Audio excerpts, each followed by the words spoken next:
I am Linda Kaiser, and welcome to The Circle.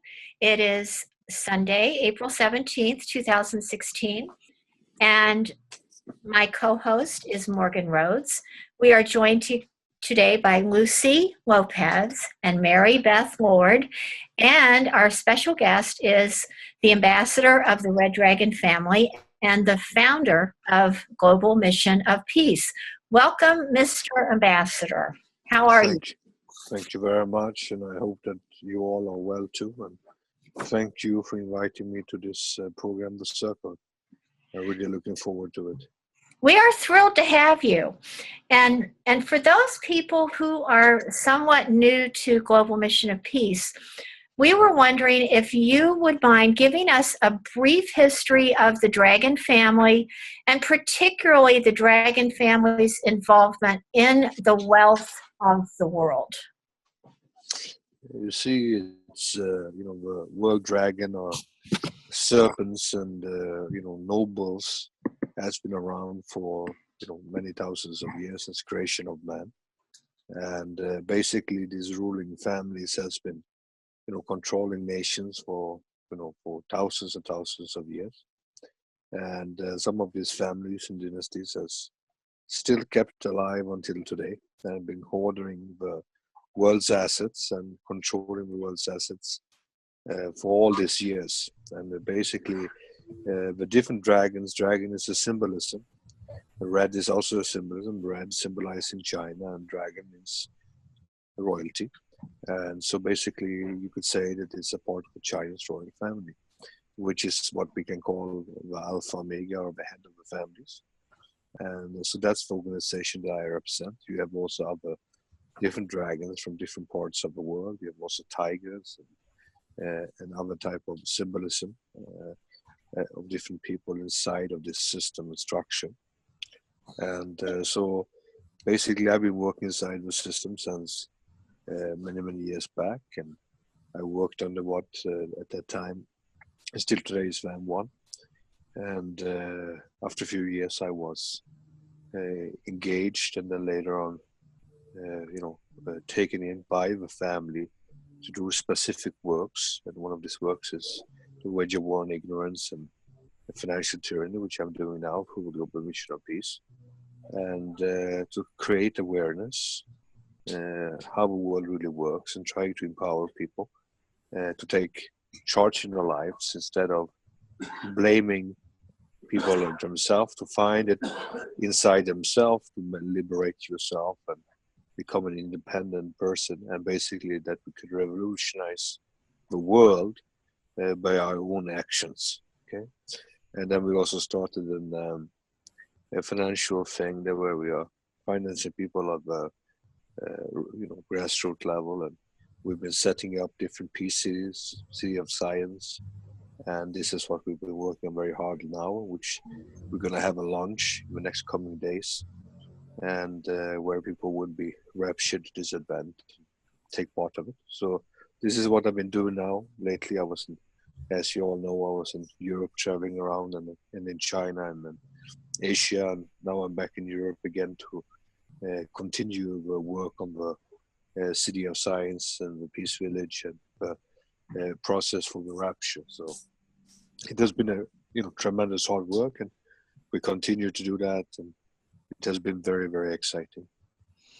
So how is the family itself structured? Is there a leader? Is there a council? Who are all these people, and how do they make their decisions about the money?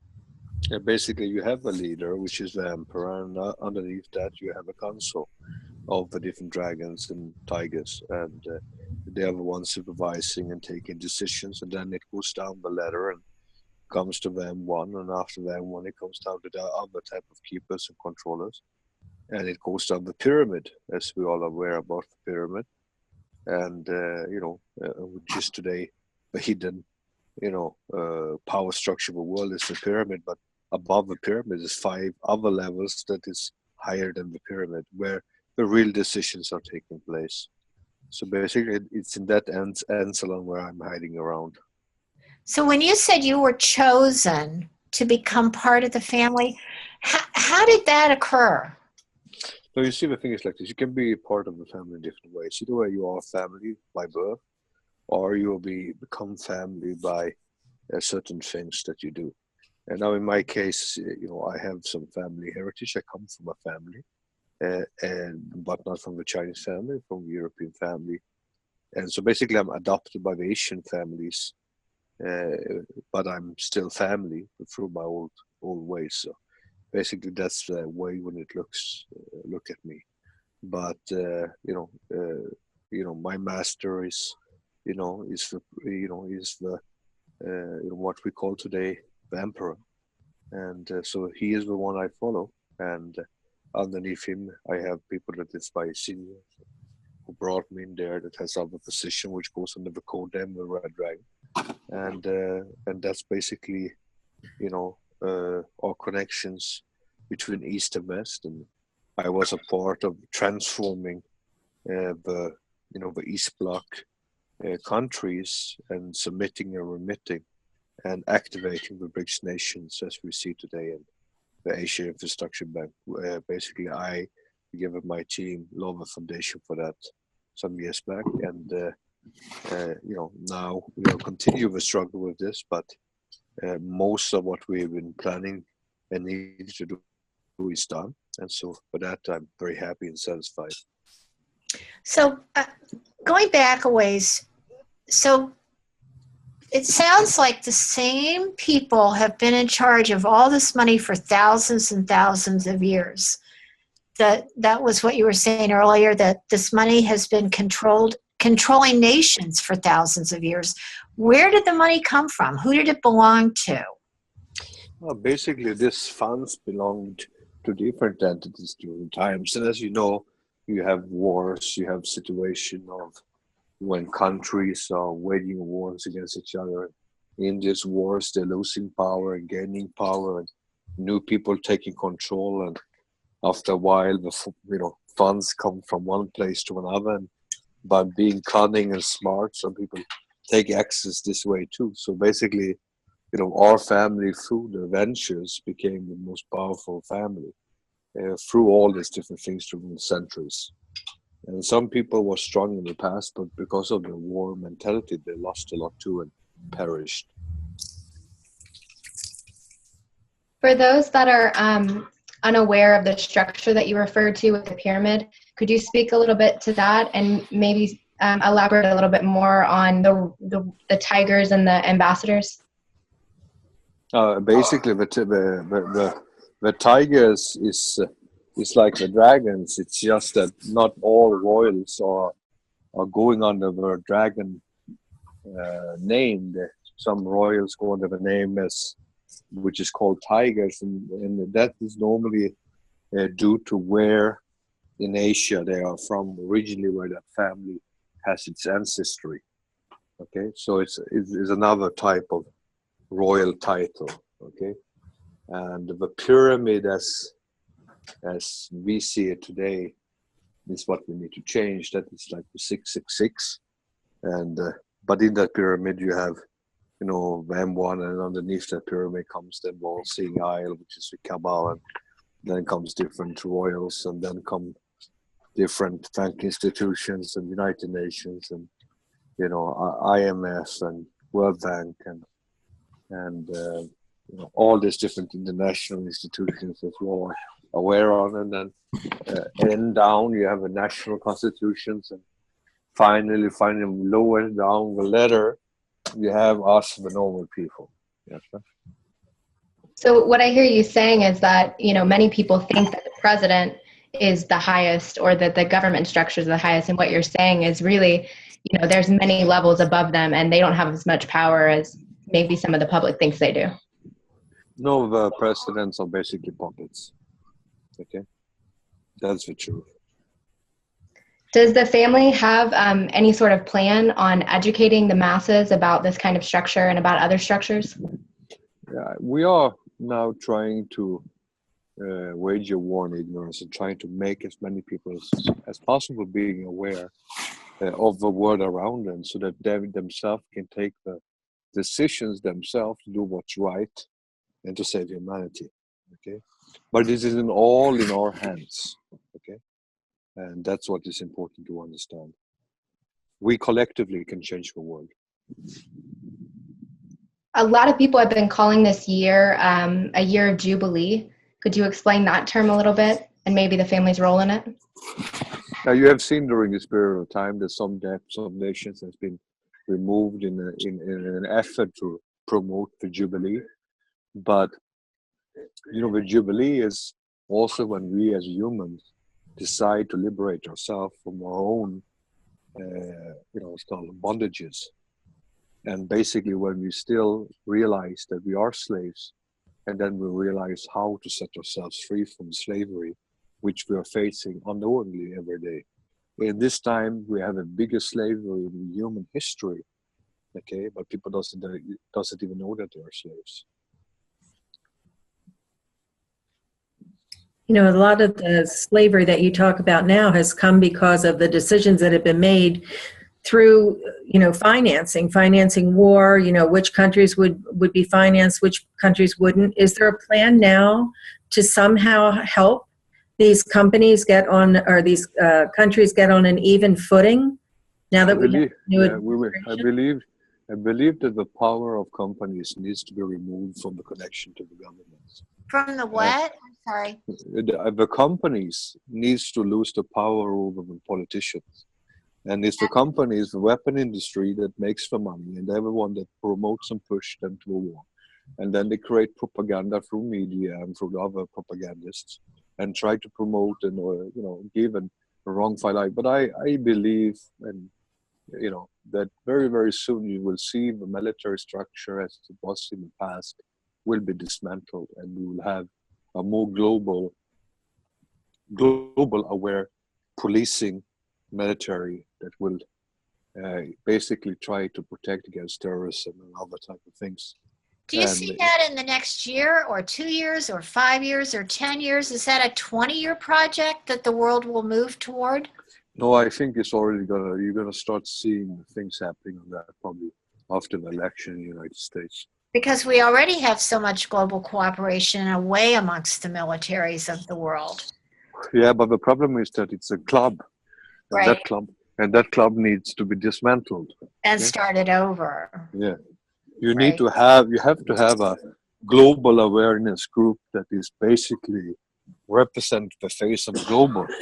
You cannot have a world police that is only 5 and 6 countries that that doesn't represent the majority of the people on the planet, who in their own cases basically is run and sponsored by corporations. That is not a fair way of looking at things. We need to have a form where all nations works together, basically to police the world from pirates and terrorists and other aggression people. And I think we need to set in a system where we can hold war criminals accountable for their crimes, and that these agencies can come and basically remove the Al-Qaeda's and the ISIS and similar type of organizations and Tea Party members on the spot, on the place, okay, and in a normal, good way, because you cannot bomb anyone to submission. It just creates more problem. You need to go and interact with the people and try to bring security to the people who need security.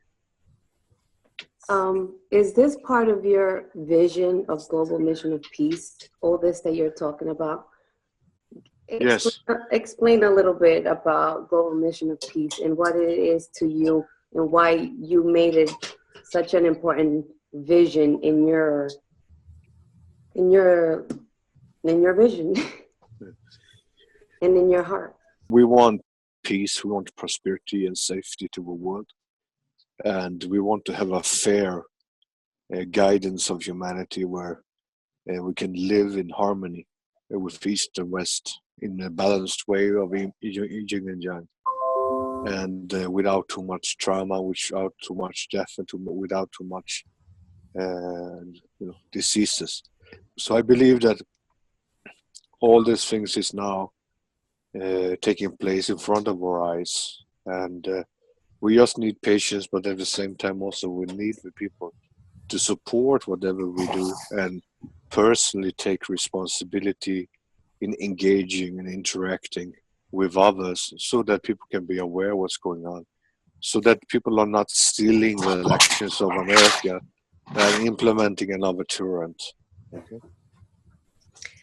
Global Mission of Peace, now that it's up and going, you were invited to the World Culture Festival, which was held early in March, and that was put on, the founder of that was Sri Sri Ravi Shankar, and he founded the Art of Living Foundation, but I understand you were not able to attend because you had a conflict, right? Yeah, basically we were invited by the World Culture Festival, and it was over 3.5 million people attending, and a lot of prime ministers and ministers from all around the world, and people from American Congress and Senate, different type of things. And it was a great honor to be invited as a VIP spokesperson together with all these other great world leaders. But due to the work that I did for my family traveling in China, I couldn't make the time, unfortunately, this time to attend this year's festival. But God willing, in the future, I will be coming. That would be wonderful. And leading into that, I'd like to ask a question about the changes that are going on in banking. And so this is a two-part question. First part is, what is going on in regard to the renminbi coming into the basket of currency, which will happen this coming October, and how will that change the economic look of the world? Secondarily to that, I would like you to discuss the global currency reset situation as it applies to that. So that's one big general banking history lesson. Would you enlighten us, please? Yes. It's very, very important. I just received the permission to talk about that yesterday. The global currency reset, GCR, as people is referring to it, has already taken place a long time ago.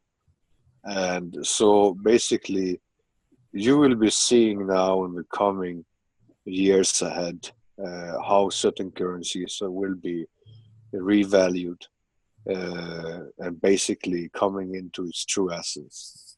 The global currency reset was not like many people were stating was about the dinar and the dong. No. It had to do all with the new world currency taking over and taking place, which is the Chinese renminbi.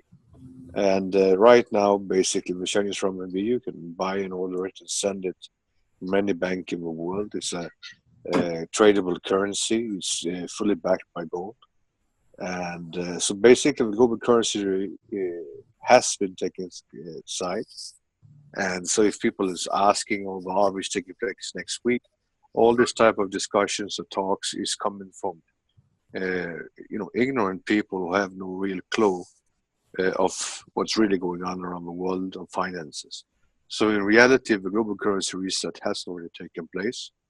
And what we will see now is that, as you saw that, people didn't want to accept, for example, US dollars as payment for the renminbi and so on and so on. So you're going to see a lot of currencies that's going to be devalued, and some currencies that are going to be revalued above. In relation to the dinar and dong, that's something that you need to address to the people that you're engaged with them about, because the RV has already taken place. And as I stated from the beginning, the way that people were expecting it to happen would not be the way that it finally happened. And so most of these people talking about these things, and it's amazing. You can see all these people claiming that all the senior citizens from China was involved and saying this, saying that, and finally they were never correct on anything. But the truth is that global currency reset has already taken place. With GCR, all the things is lining up and will be lining up in the future to come. And so it's a lot of disinformation, lies, and also what I could call deception. And so people should be aware that there's a lot of devious people involved in these things, making a lot of money. And so, please keep your eyes on these people, and and keep an eye on what's happening on the currencies on a daily basis, because you will see a lot of activities happening in the next coming days and years ahead. And if you did a smart investment, just follow your investment very carefully yourself. And also, you should take for granted that the people that runs the world, they care about themselves. They don't care for the grassroots level people. And so just make sure that you will not lose your investment, and that if something happens, that you could be able to have some use for it. Where do you think the normal people will start seeing these changes? When, let's say, somebody that doesn't know anything about this changes happening in the world, when are we gonna see it happen? What is your opinion? Where do you think we're gonna see it starting and to wake us up more? I think that is happening all the day. Every day we see things popping up that supports this thing. If we just paying attention, I think it's important to actually to do research and to see a different type of news and different like following what's really going on, and to verify between right, left, and center. Because also, don't forget that we're living in a world where our media is not the media; it's basically just like a propaganda machine. And some media is better than others, but sometimes you need to look at few of them to really grasp the real importance of what's going on. Do you have particular suggestions for people to, what type of media might be reliable or what sources might be reliable? I think the problem is that there are so many what I would call aggregators of media out there, and people subscribe to these blogs and websites and get a lot of information. And who knows, where should people go who aren't involved in this? Where might someone learn about this? I believe that to study many things is okay, but don't get lost into much of this blogs and disinformation groups that is out there. You saw this guy Svesindo, he was claiming that he has paid off the debt for Indonesia, and then you go in and look and you see that they still have the debt, nothing happened. And you just go on an official site to do research, and you can see whatever he stated was, of course, a lie. And but some people doesn't do the research, and then you have people that lives in Bulgaria, and from time to time going back and forth from Bulgaria to Indonesia, and have made a lot of different claims, and every single time he opened his mouth and whatever he states never happens, whatever he stated it. By now I don't understand why someone even follows this person. I mean, not only that he is not a very likable guy, Mr. Keenan, but he has never contributed with anything that makes sense. And but on the other hand, he has a very low frequency that is resonating with people with a very big fear base, and a group of people that are quite ignorant, who likes this type of, he's my guy. When I see him, I look myself in the mirror, and it's like, he's one of me type of thing. And this is so useful that you can just see in election in America why people is liking Trump that much, is because he's also a chihuahua, just like Mr. Keenan, that just talk and say outrageous things, and people are now so scared and angry and frustrated, so they will buy into these things, even if they can realize that it's maybe not coming from any intelligent type of mindset. But the thing is this way, is that, and also you have seen it quite importantly during this time with how alternative media is taking sides of this different diseases, as I call them. So-called politicians claiming this, claiming that. And I think it's important for the people to actually look after and make sure that their voices would be heard, and also that they would not just select another one that would just be like everyone else, that just deceived you for the point of time. Okay, and I think that's a very, very important thing. And when it comes to media, I myself, I look at RT, I look at other media channels too. And what I do is that I look at from different perspectives, and whatever seems most sensible, for example, in relations to the geopolitical situation, I will listen to that and take that into my heart.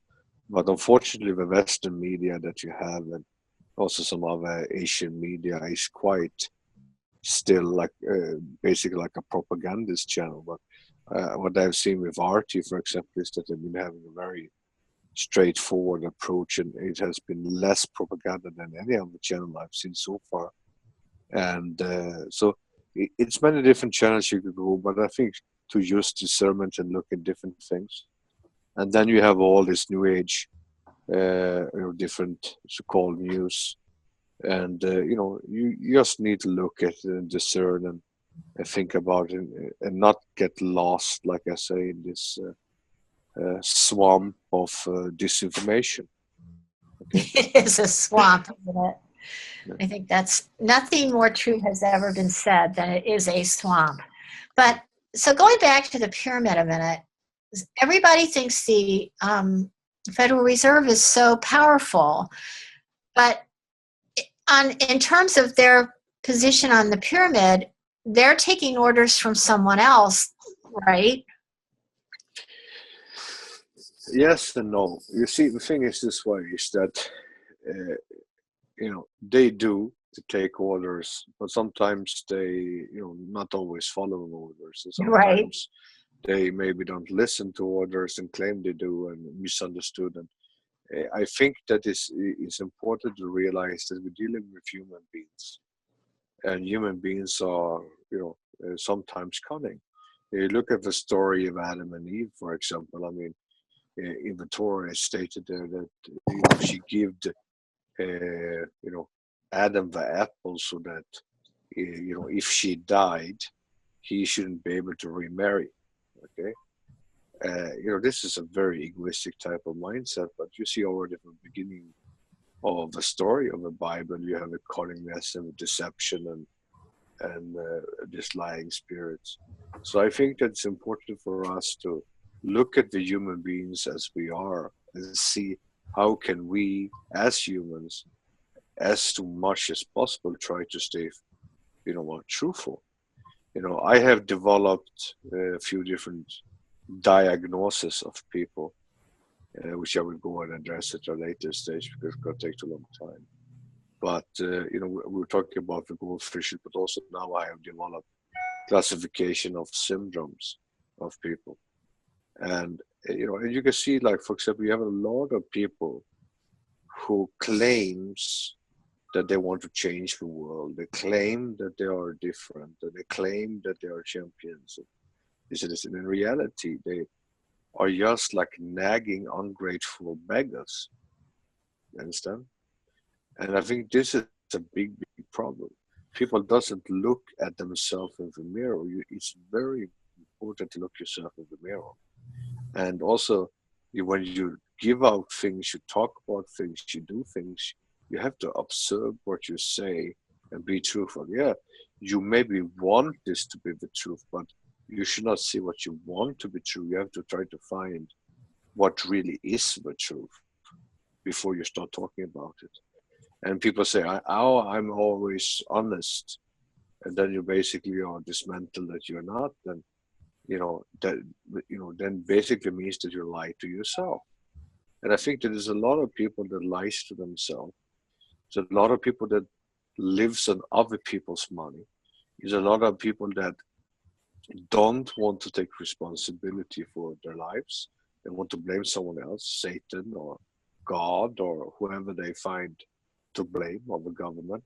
But we are the ones that is empowering all these entities by our own actions. So I think this is a very, very important thing, to try to look deeply within and make a change. And by our actions, we basically can change the world. I mean, now when we are setting up cities of refuge and city of science and things that we're doing right now as we're speaking, when these things will be launched now, when you all guys are coming there, and we have a launch party, I think that would be awakening a lot of people, but also it will be showing that by coming together and doing the work that we did something amazing, and we did the shift and change, all of us. And so if we can do it, everyone can do it. So it's important just to keep this in mind and move forward. And also, it's not all about the money. Money is not the power. Money is only an instrument to take us from one place to another. And we should not worship money. And this millionaire thing and being a billionaire, yes, many people are billionaires in debt without even knowing. And what we need to do is to try to make people empowered where they feel that they are millionaires in heart, in spirit, in their lives. They're enjoying their lives and living to their full potential. And I think by following the guidelines, by following the things that we're doing, we are living this already now. And I think this is important for us to continue to share this message to people, and so that others can join us in the same spirit and mission, and healing each other and bettering our lives and our healths and our families as one single unit. And that is what is the mission of Global Mission of Peace, is to bring people together, support each other, and show love, unconditional love to each other, and help each other to rise into our fullest potential. And that's my mission. I couldn't agree more. And I think the problem is that, when somebody hears a story that, goes against everything they've been told, it's cognitive dissonance. So they tell themselves a story to continue making that story make sense to them. And the problem is the story that they've been told is a lie. But you mentioned the election, and I just wanted to ask you, how do you see changes in leadership happening to be able to ensure peace and prosperity? And could you speak to anything about the Panama Papers and stuff like that, the exposés that have been going on over the past couple of weeks, and whether or not those are truthful? Yeah. I mean, the Panama Papers, journalist things was coming from my country. And it's quite obvious that, this was to, expose some leadership of people that was not liked by other people. This type of corruption exists everywhere on the planet. And I see only China actually taking part in fighting this corruption by executing these people.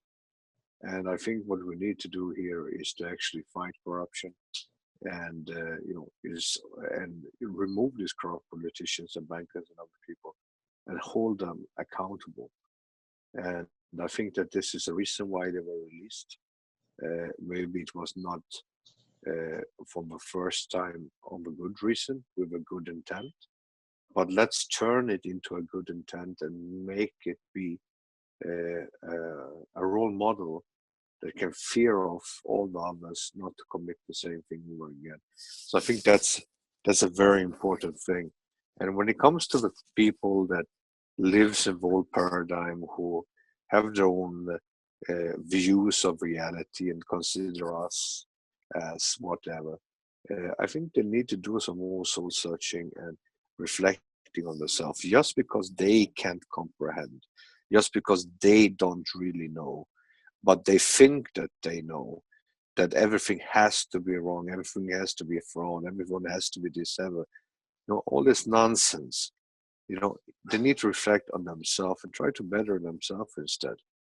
I mean, it's like, look at me, for example, I was called over fake ambassador or stuff like that. I mean, just look at the invitation letter from the prime minister, ministers, and all these things.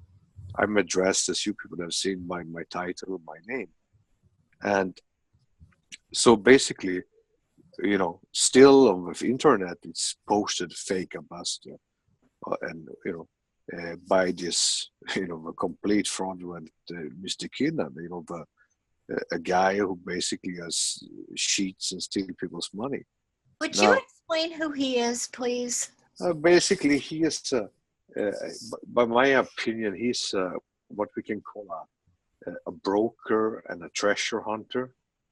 he's basically trying to broker deals for and doing trades for years. And I think he was involved in scrap metal before, and he lived he's married and lived with a woman there in Bulgaria, and rent an apartment there, close to I think not so far from the Macedonian border.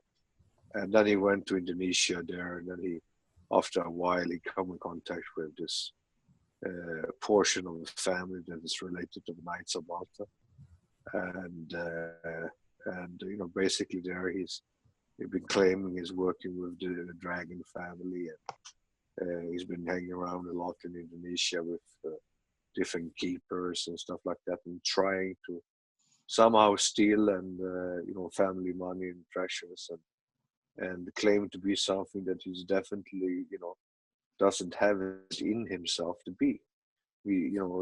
For me, he looks more like a cartoon character, like a little leprechaun, understand?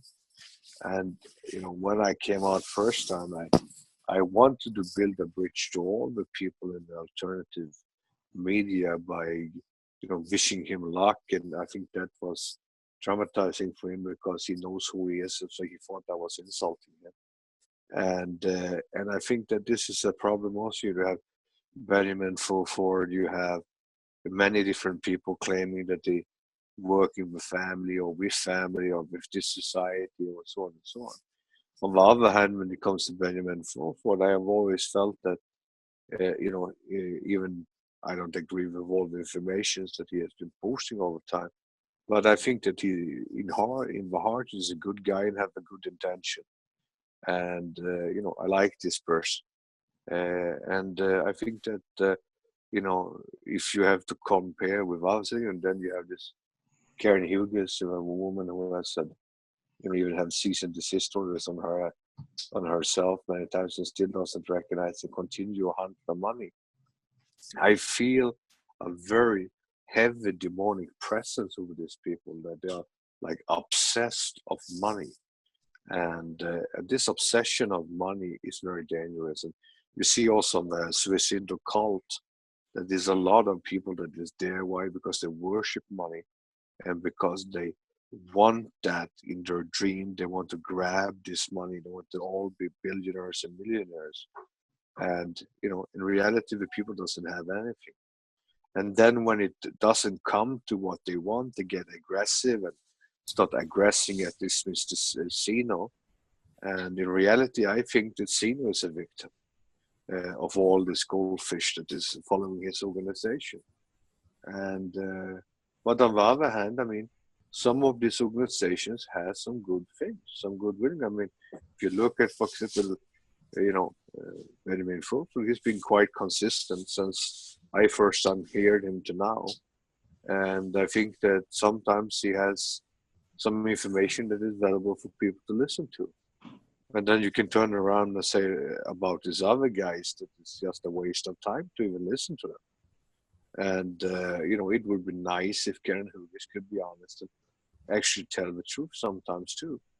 So all this alternative, media things, I think it would be nice to have a council where we could sit down everyone and talk in an honest manner and see what can we do, or do we have a will to work together to do something to change humanity, or is it that our egos are too big that we cannot do anything else together because our egos will limit that possibility to help humanity.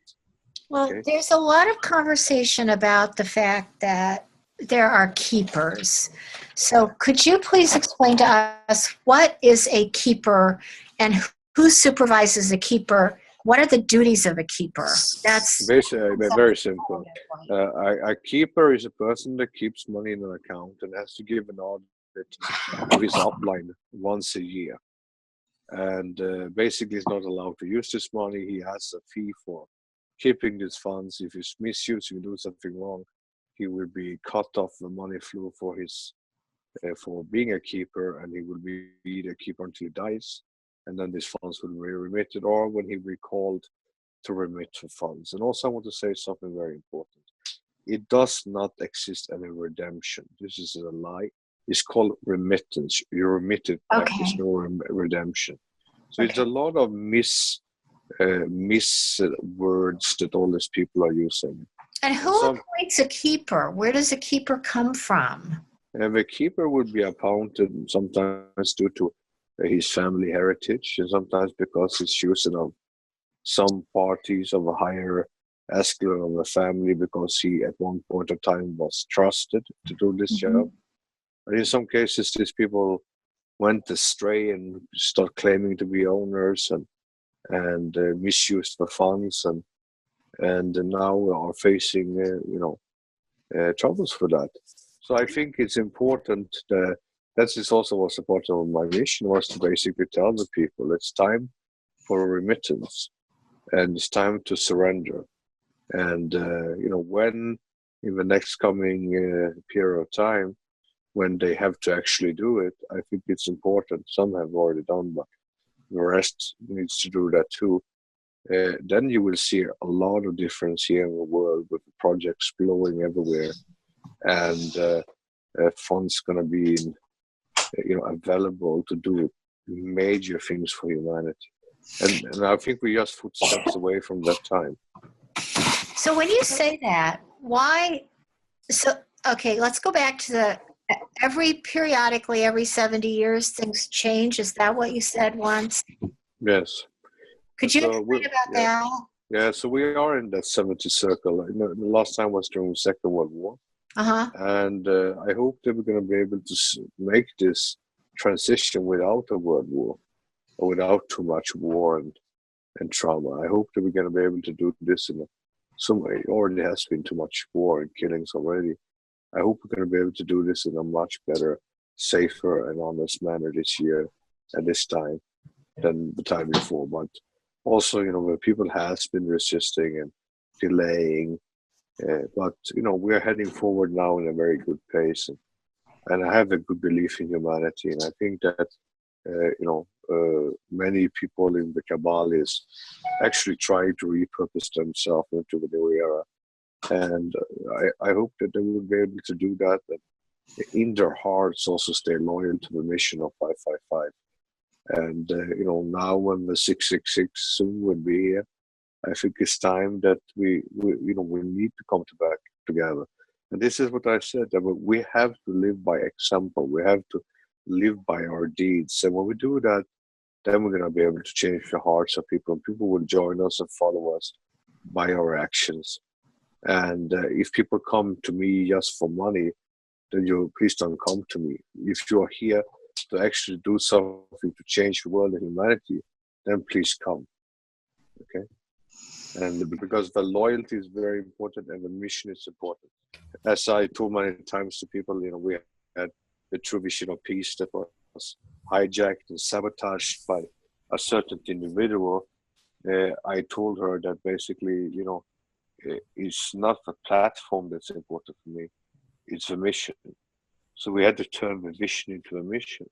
And I think that's very, very important to continue. I mean, it has not been an easy journey what we're doing, because it's so much spiritual things involved in it, and different people with different backgrounds, and the cabal has a strong control over many. They have infiltrators, they have people that resonate with them and claim they're not, but actually are the puppets. And it's hard to work, because we want to include everyone and try to do everything to help every single person.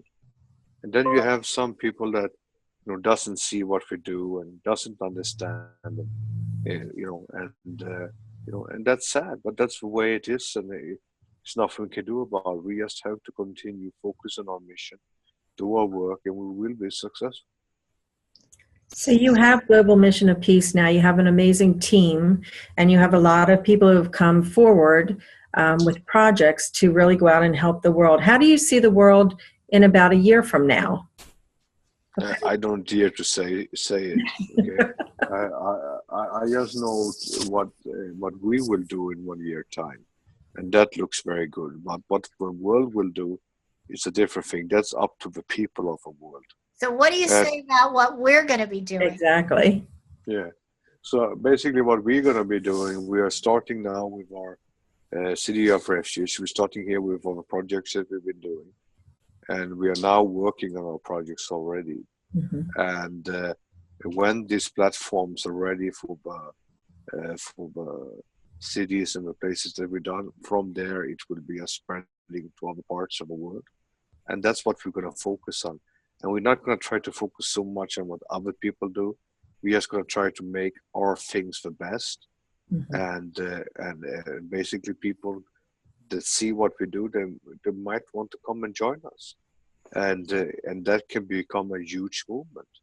And that's what I hope and expect. And I'm very thankful for the people that have provided us this opportunity to access these funds that we have to do the things that we're doing right now.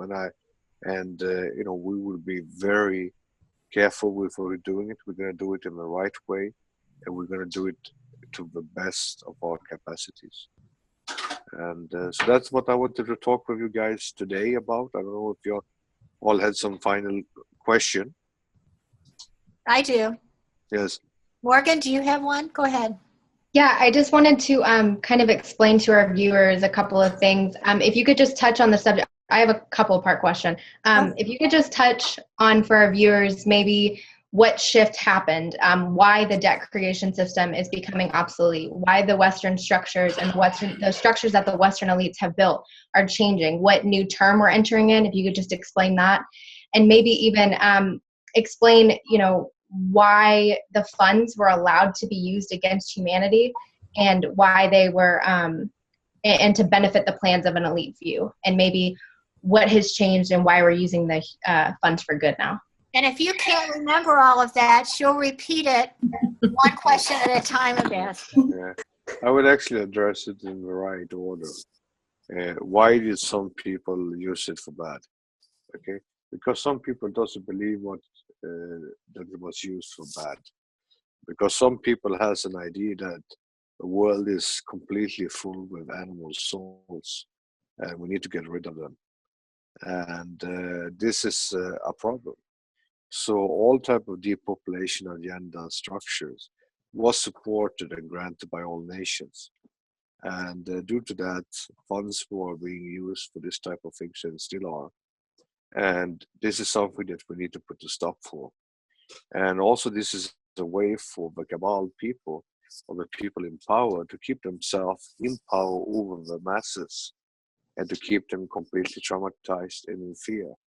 And that's why we said that it's time to do 555 to overcome 666 and empowering the people and the others that don't have that mindset.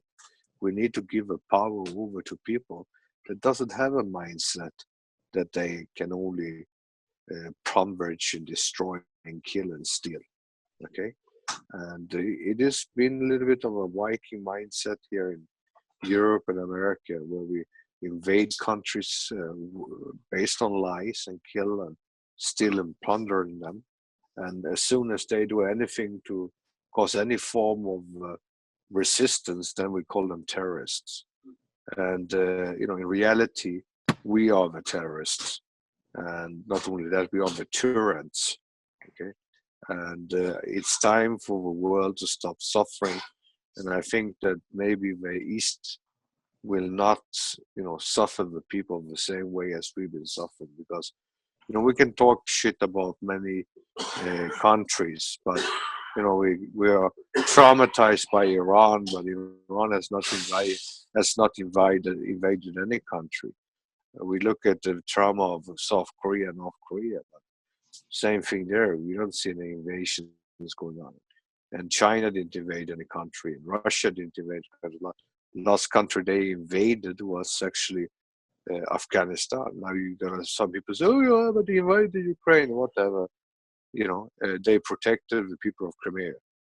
And when the Zionists wanted to take over Ukraine and split up that nation and do what they wanted to do and make it into a puppet state, some people didn't want that. And some people want, so the people didn't want that, asked for independence, and they became independent. Just like Europe had no problems in supporting Kosovo, they now suddenly have a problem to support Crimea's discussion. It's hypocrisy at the most, and actually, again, it's propaganda. I believe that we should all work together to create a better world and basically remove this type of mindsets. And the people who made these animal souls or created these animal souls and created this ignorance, I think they need to go away first as a good example because they are the creators of this evil. So if we want to remove evil, let's start from where evil comes. Okay? And I think that it's important for everyone to have a truth and reconciliation system where we admit our sins and come and ask for forgiveness and then move on to a new era. And I think that we can come through all this without any huge tribulations if we really want. But let's see, will we allow our governments to continue this drama? Or will we take charge and remove and put real leaders into power? And that's what I hope that's going to happen. So what I hear you saying is that the structures that have been built by families like the Rothschilds and the Rockefellers, they built these financial systems, they built the healthcare systems, they built these religious institutions, parts of them, and I mean all of them. They built all of them to induce fear and to control the masses and to keep people living in this chaos. So they had a contract, I understand, and their contract ended. So Yeah. Can you explain that a little bit as well?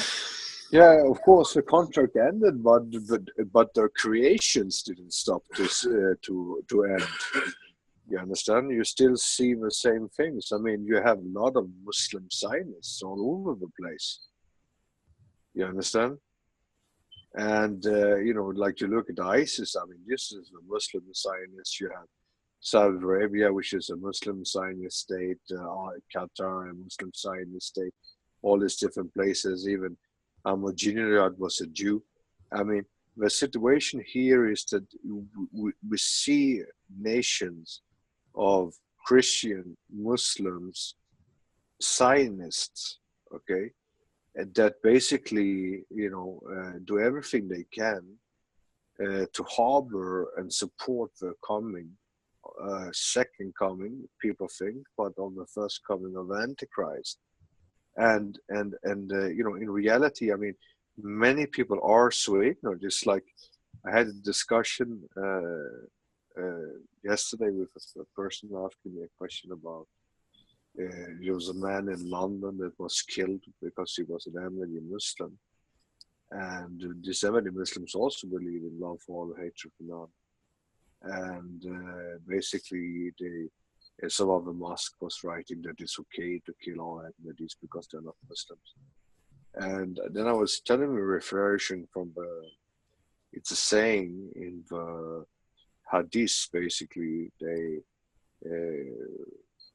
Hazrat Omar was one person that had a man that was on the ground, and he was screaming, Ashhadu an la ilaha illallah, Ashhadu anna Muhammad Rasulullah, basically saying that I believe that Prophet Muhammad is our prophet and there's only one God, and that's Allah. And then basically Omar just killed him. And then the Prophet said to him that, why did you do that? I mean, he was a Muslim. He said, no, he has said it to save his life. He said, no, only God knows who is a Muslim. Now, this is a very important thing. And, a very important thing for ISIS to remember, and for the people who is fundamentalist to remember, that only God can discern and decide who is a believer and who is not a believer. And then it's written in the Quran that the creation of sects is a big sin. So all this fighting about Shia, Sunni, Ahmadiyya, Alawites, Sufi, all these different type of things is actually satanic. And it says that in the Bible as well. Yeah, it says that all creation of sex is a big sin. It's written in the Quran. So if someone asks you, what are you? You should answer, I'm a Muslim. Now, the creation of the sex in Christianity, in Islam, and all those things, It's all based from Satan. It's Satan who is the divider. He's the obstacle of man. And we should try to, it's very important you read the Torah.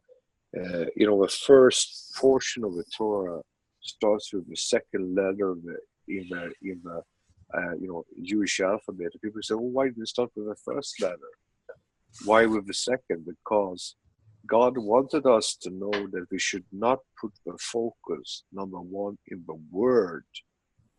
The first focus has to be with God, the Creator, and with the Spirit and the understanding between you and God.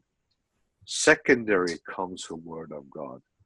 But nowadays you have all these fundamentalists going around saying that the Bible is the Word of God. Even a childhood professor can prove that it's not. And basically the same thing is with the Quran and everything. We should use the Quran, the Bible, the Torah as an inspiration for knowledge to come close to God, but it's not the most important. Most important is the personal relationship that you have with the Creator. And that is something that is very important for people to understand and to realize and to focus on. And, this is the belief systems that, the Kabbalah and this families has been using as an instrument, basically, to be an obstacle between man and people say, oh, it's dangerous for one world religion, one world government, blah, blah, blah. Of course, they don't like order. Satan hates disorder. Hates order. He hates order and loves disorder. So I think it's important that people should be allowed to practice their religion and faith exactly as they want, but please don't disturb people.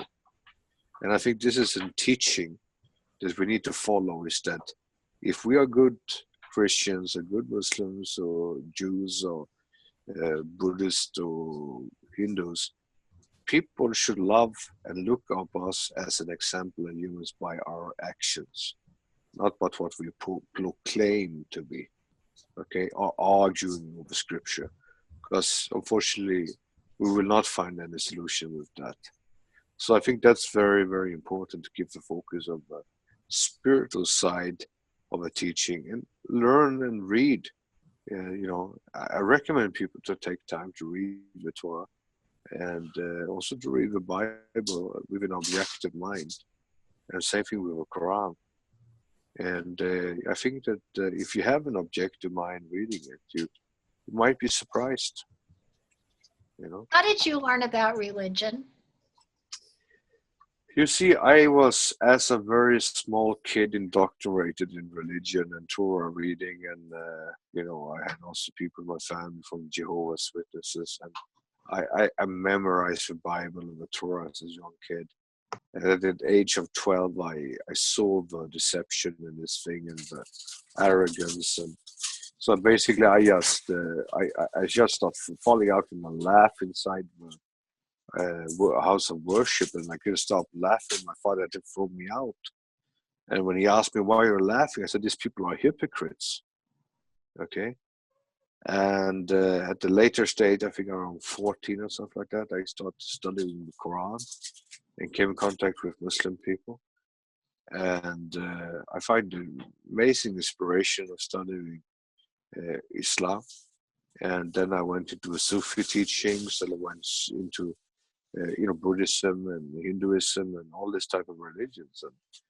And I find my own practice of being submitted to the will of God. And, as is written in the Quran, that says that everyone, Jesus' followers were Muslims. And I believe that, I'm also a Muslim. I'm a person to submit to the will of God, but I don't belong to any sects.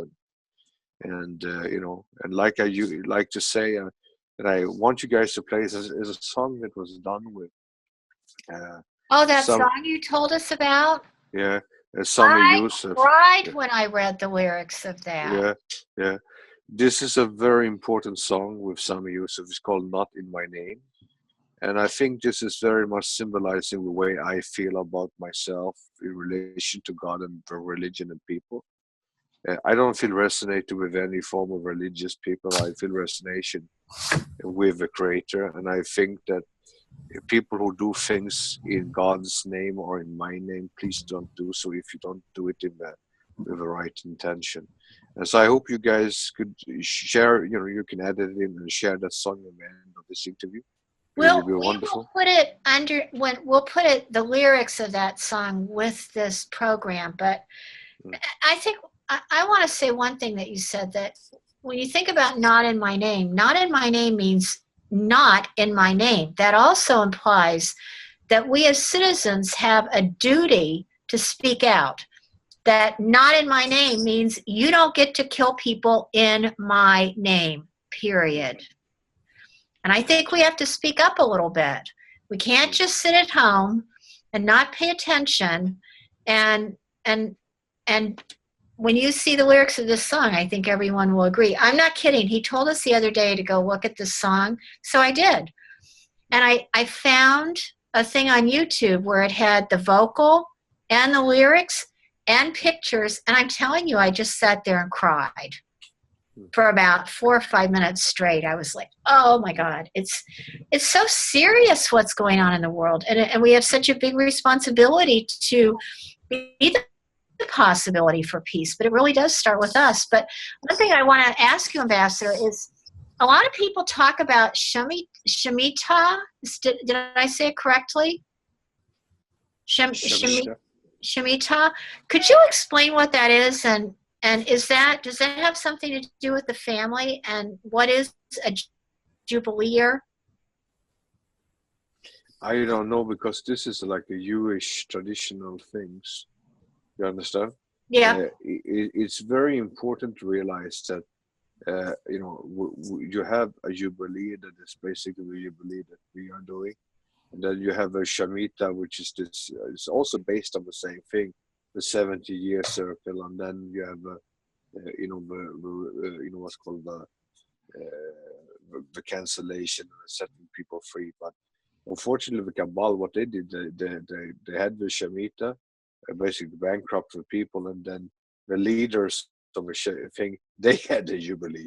You understand what I mean? Yeah, but, I do. But that was not probably the real reason why and how it's supposed to be. But unfortunately, that was the way it became. But let's pray in the future that we're going to have a proper Jubilee in the future, and not that type of Shemitah and Jubilee like last time. And last time they even had the Holocaust as a part of that Jubilee, and I don't think that's really the right way to go. And we have to keep people, like you said, accountable. That's why I think this song is very powerful, not in my name, and we have to abide to that we do not consent with people killing people in the name of God, or in my name, or in my nation's name, or in my people's name, or my family name. No, we do not consent with any of this. I think that's very, very important. And this song was, I bought a CD, and that song was on that CD when I was on the way to an important meeting with one of these Kabbalah organizations. And what I heard at that meeting was a tremendous negative thing for humanity, especially for our race and humanity. And it was so important that like this song really give me a message, and I agree that not in my name will I allow that to happen. So I really recommend everyone to listen to this song. This man is also now working as an ambassador in the United Nations to spread culture and awareness. He's a very talented songwriter. It's a Yeah, we'll find a link to that and put it up. Thank you much. And what I find really powerful too is, I hear you saying that people need to be accountable, but you're really saying that people shouldn't die for their category and their label, that they should be dying for love. It should be this love with reckless abandon, this radical kind of love. And that's really the initiative of Global Mission of Peace, is love for all, hatred for none. And I mean, for me, this is a cause that I'm all in. I would die for this cause. And it's just... Well, you don't have to. Hopefully you'll be alive for at least 200 years, because there's a lot of work to be done. And you have to be around to do it, right, Ambassador? Yes. You know, it's like I said that, you know, even if we're not dying, we are living like martyrs. And I think that it is a struggle every day. And but people like all of you, we when we do it together with the essence of love and understanding, support, that makes the struggle easier and it makes it worth more.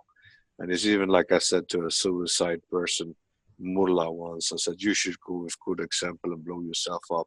He had over 6,000 suicide bombers. I said, why don't you show good example and blow yourself up first? And then he said, no, I will go to Guantanamo. I said, no, you're going straight to Janet. That's what you're preaching. I said, you're a bloody hypocrite. And I think this is, you know, essential. I mean, you should live where you preach. Yeah. I think that's very, very important. Very important. So, Mary Beth, what else would you like to know? Well, the thing that I would like for the people to know is that Global Mission of Peace has just been an amazing blessing in my life. I've met such wonderful people. There's been the initiative of Love for All and Hatred for None, which has been a phenomenal success. And what it did was really open my eyes to how many millions of people there are around the world that have the same initiative. When we started investigating, there are so many groups that are working for love, that are meditating for love and for peace. And I'd like to know, Ambassador, how do you feel about the power of prayer and meditation? No, I think that this is essential because I believe that you know, pray and also not only just praying, but also actively showing love and actively showing compassion to people, I think is very, very important. Even though it can be very hard sometimes, because sometimes people likes to traumatize you, attack you viciously, and you know, and to try to have a big heart to forgive, it's important. And I have always promised that, you know, if someone comes and reach out in a true intention, I will forgive them. And I really hope that people will come around and you know, basically ask for forgiveness, and that we can change the thing and work for a better world altogether. Yeah, the thing that I've often thought about this group is we talk about all of these structures that have been put in place under, you know, this last, I don't know, hundreds of years, whether it's, you know, religion or education and all the war machines and all of that. I mean, it's really been a lot. And when people think about how are we ever going to overcome that, it seems so great that it seems almost impossible. But I think what we're doing is proving that you don't always just have to overcome that. We can rebuild. We can build the future the way that we want it to be and let those other structures just die away. And that's what I see Global Mission of Peace is doing, bringing, you know, like-hearted people together that want to rebuild the world in a beautiful way with you and your leadership. And to me, it's just been a blessing. So when I said, how do you see the world a year from now, I always think, how do I see it a year from now? And I just see it so much better. I just see, you know, so many wonderful people getting on board. And I just thank you for, you know, for bringing this mission to all of us. You're welcome. It has been a big blessing for me to work with all of you and to see what you have been doing, and the dedication from all of you people has been amazing. And it has made it all worth all the struggle, all the time.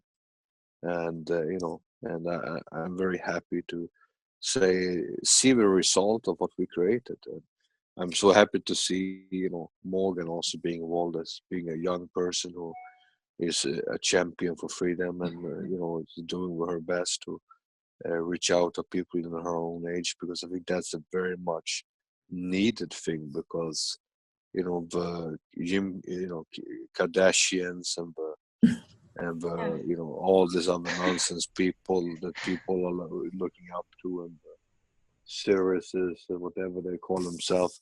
I think it's a temperamental negative trend for humanity, and to have these people as idols that actually, you know, should be put in a mental asylum. I think it's very sad, very, very sad. But I'm happy that not everyone are having that type of, you know, what's called mindset. And I think that most people probably doesn't want to have that mindset, but in the world today, also people is pushing and pressing people, especially young girls and boys, into certain boxes and certain fashions and certain ideas and lifestyles and things like that. I think it's important that people have their own lifestyle and enjoy their own lives. I think that's what's important to put an effort to, and not force people into certain things. Right. You want to have a Global Mission of Peace TV channel that goes 24 hours a day, correct? What is your vision in the future for Global Mission of Peace TV?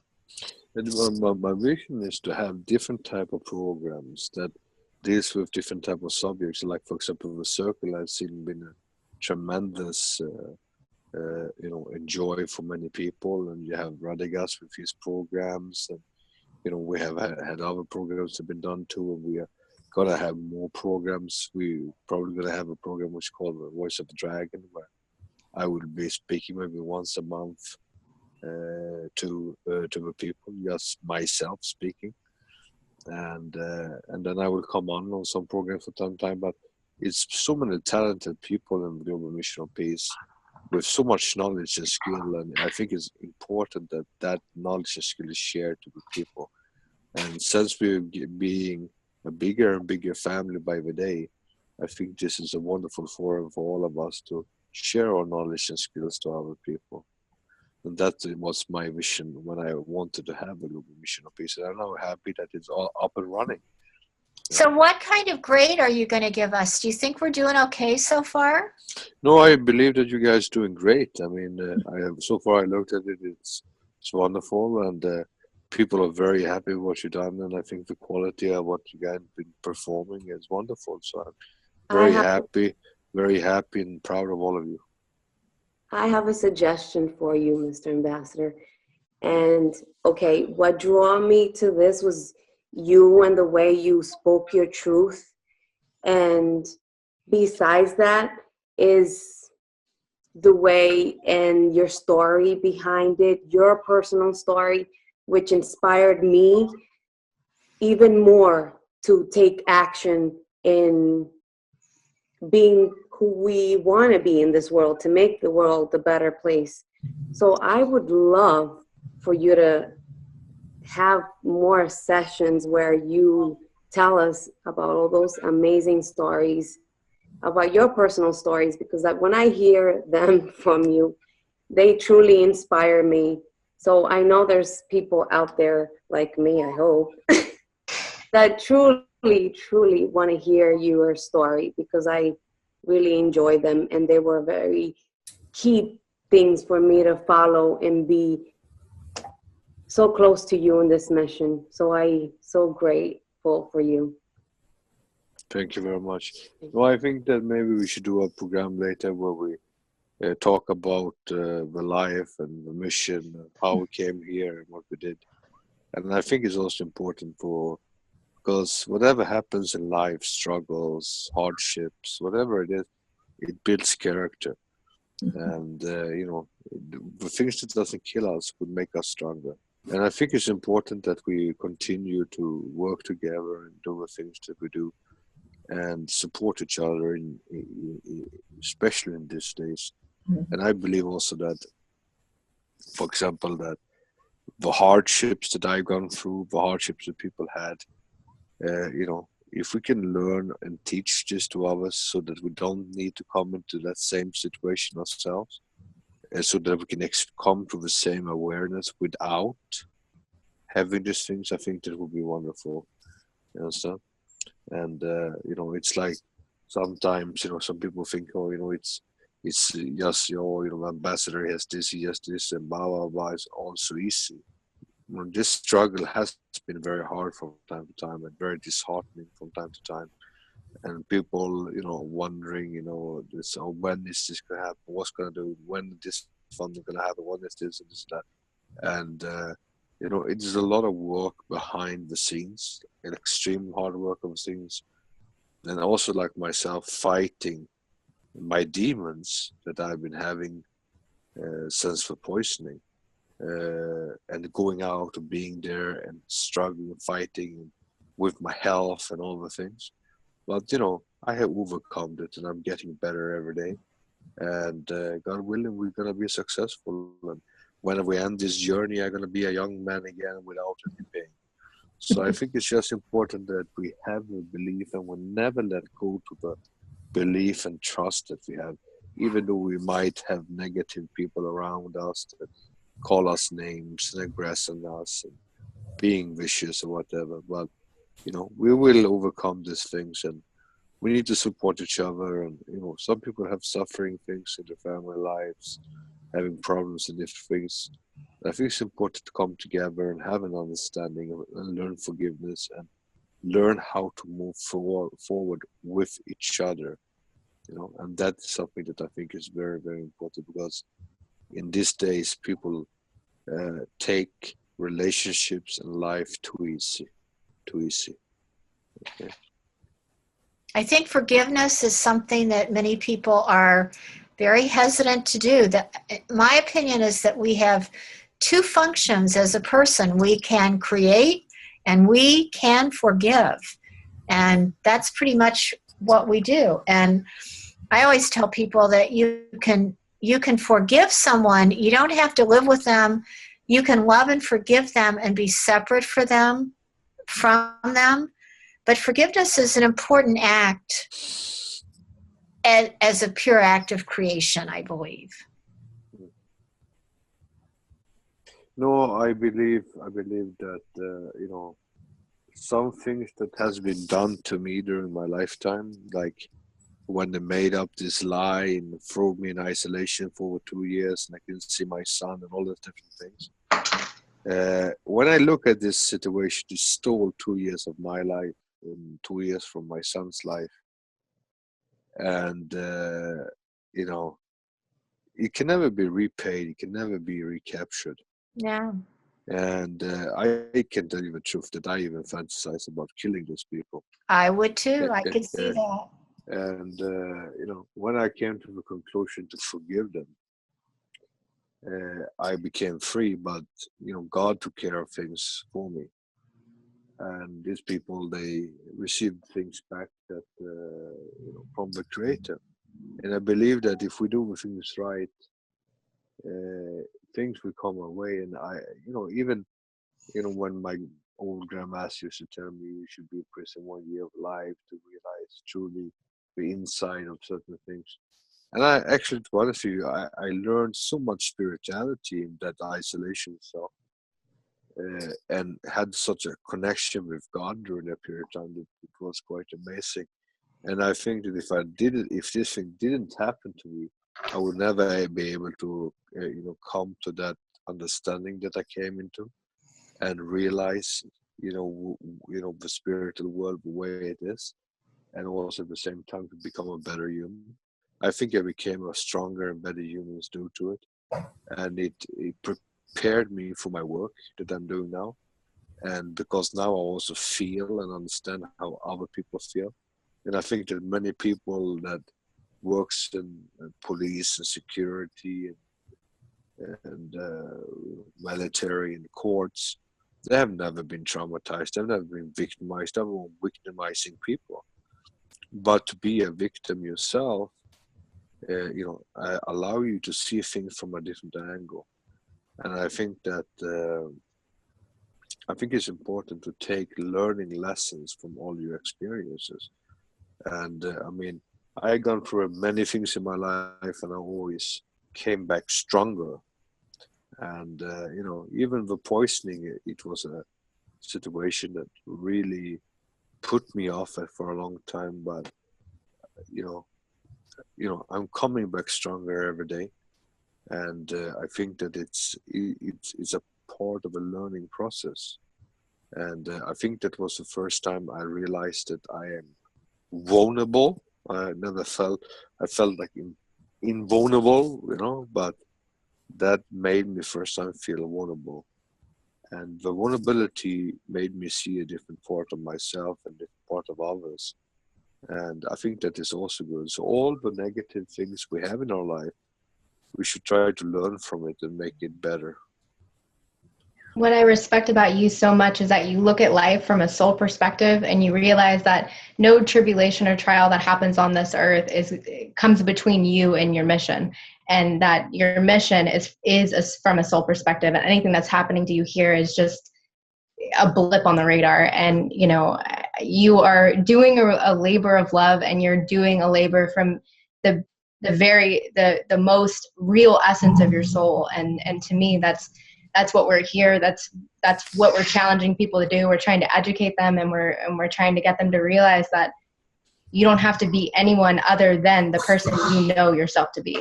That you just need to connect to your truth and ground yourself in your essence, and move forward from that. Not get so blindsided from all of this, BS in the world. Just focus on love, and that's when you're connected to the source of your creator. So. And you see, can be a very painful thing too. And it's like I say, love is always great when it's answered by other love. Mhm. And when you're away from the love and you're away from what you love, it can be the worst pain that you can ever imagine. And so, love can be a blessing, and it can also be a curse in disguise. And what I think people should do is to love, to honor each other, and respect each other. It's like I said to many people, oh, I love you, but do I love you the same way I love my son? Okay, because my son I love unconditionally. I will always love him. Even if he would become a terrible criminal, I would still love my son. But how come that we cannot love our partners the same way? And that's something we need to look at, and something we need to reflect on. And even And the people that harm us. Exactly, but I mean, people that harm you sometimes harms you because of fear. Sometimes they harm you because you have something they don't have, and that's why they don't like you. That's why they have to harm you. And I think that this is a problem. An aggressor is a weak person. A person who has to go to an aggression all the time. It's like, for example, like Keenan, when he was attacking me, he attacked me out of his weakness because he knows his own weakness. It's like a chihuahua, you know. A little dog for chihuahua, it makes like a lot of barking and barking and barking, but when you give him a slap, flies all over the place, okay? But the pit bull, on the other hand, might be quiet and just bite that little chihuahua and get rid of it, you understand? And this is the situation, is that it's too much people around us that are like small chihuahuas. They're screaming and shouting and barking and barking and barking. But what we should try to do is like give love to the little chihuahua, keep it up in our hands. You understand? Embrace the chihuahua, make it not feel so scared and weak, and basically try to do something about it.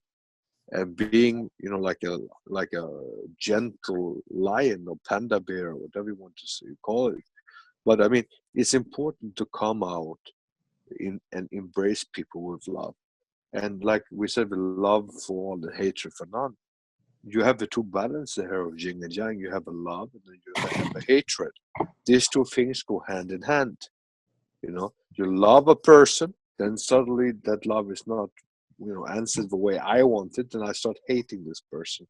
So basically, we need to have a balance of these two energies where we have love for all and hatred for none. And how can we stop hatred? Is by learning how to forgive and how to move on. And I think this is a very, very important thing that we humans need to focus on. Is basically how can we, move on and forgive others, and then yes, basically allow to receive love from someone that we hated. Okay, and when we can do that, then we are heading in the right direction in this planet. And that's why, I feel the only way we can find peace in the Middle East is by just reconsideration, where people ask for forgiveness and just move on. Because to fight about who's right and wrong is no winners in war. And I think that's important for people to realize. And you do not win hearts with bullets and bombs. Okay, it only creates more hate, not love. So I think that our leaders are quite retarded. They need to start being reprogrammed, and they need to start learning what I was just saying. And with that, I hopefully and pray to God that we can have the paradise on earth that we were taken from us by greedy people and by egoistic people. Because if it's true that Eve gave the tree of knowledge to Adam only because of her own egoistic reasons, that because the serpent said she would die and she didn't want to die alone and he could remarry, if that's the crime basically in the start, and we are still behaving in the same manner after all these thousands of years, so it's important that, and also I don't understand why God actually punished Adam if that is the case too, because he was not aware of even eating the apple.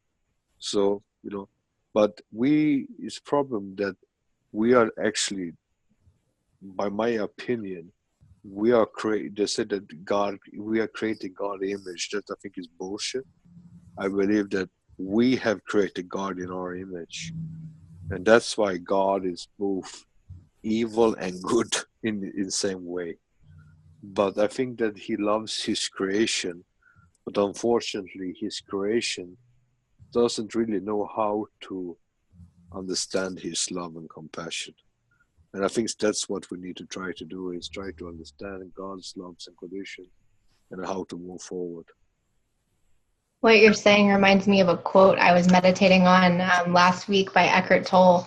And it says that, true love has no opposite. If your love has an opposite, then it's not really love. It's just a strong ego need for a more complete and deeper sense of self, a need that other person temporarily meets. It's not from a soul perspective. It's just from this kind of blimp on our soul's radar, and you're focused on the wrong things. So I totally agree with you. Thank you very much. And I want to say that is exactly what I meant. That all that you said before. That's why I fell in love with all you had to say. And I know that I'm probably speaking more to the new viewers because the old ones already know all the wonderful stuff you have to say. Thank you very much. The old viewers are in love with you. Yeah.